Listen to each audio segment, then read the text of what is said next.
Užtverta dabar, iš karto už pavilnio.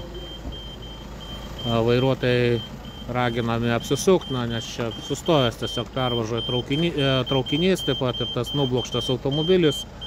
Ir aiškėja jau aplinkybės. Matote, Volkswagenas Golfas tiesiog pervažiuoja. Traukinys stovi, buvo pranešta iš pradžių, kad per susidūrimą galimai nukentėjo vairuotojas štai šio automobilio. Tačiau aiškėja, kad sužalojimų jisai išvengia. Štai kaip sumaitotas priekis, apsuktas automobilis.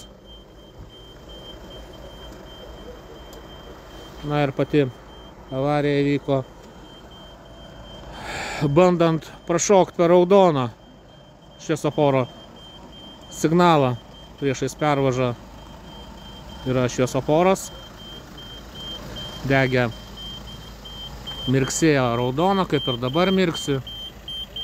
Na ir vairuotojas galvojo, kad suspės pravažiuoti, įvažiavo į pervažą, nematydamas, kad traukinys jau visiškai čia pat. Ir štai kuom tai baigėsi. Aiškėja, kad vairavo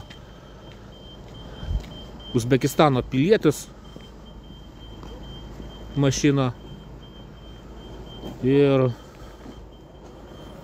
dabar čia daugiau jo draugų atvažiavę tėvynainių. Pasakoja tokią istoriją, kad traukinio nesimatė, nežiūrint į tai, kad dega raudonas, per pervažą bandė prašokti. Na ir tas raudono signalo nepaisimas štai kuom baigėsi. Per plauką nuo žūties.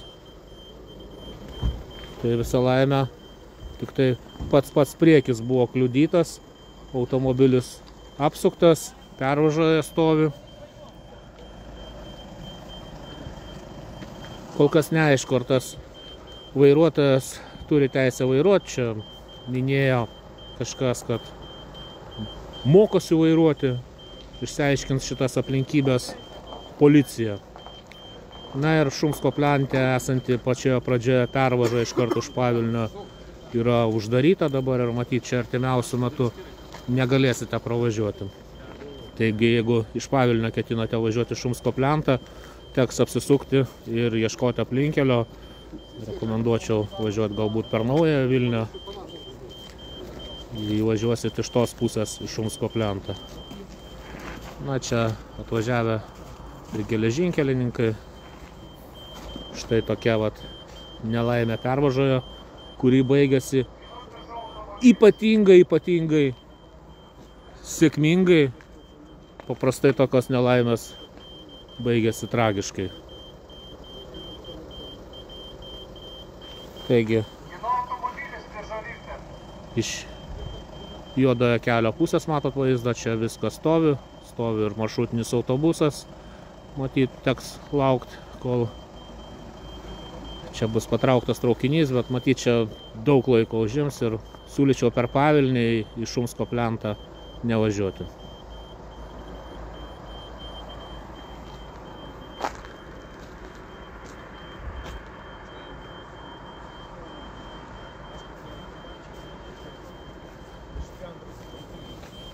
Na,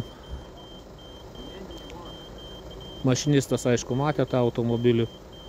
Pervažoje stabdė staigiai, bet traukinys, kaip žinia, sustoti greit negali. Ir net labai norėdamas mašinistas sustabdyti traukinio negali. Taigi iš tiesų galima sakyti, kad vairuotojas antrą kartą gimė. Pasisekė, kad pačio automobilio traukinys nepervažiavo, kabino tik priekį ir nubloškė mašiną. Na ir aiškėja, jau minėjau, vairavo iš Uzbekistano, iš Uzbekijos vyriškis. Gali būti, kad ir neturi ir teisės net vairuoti.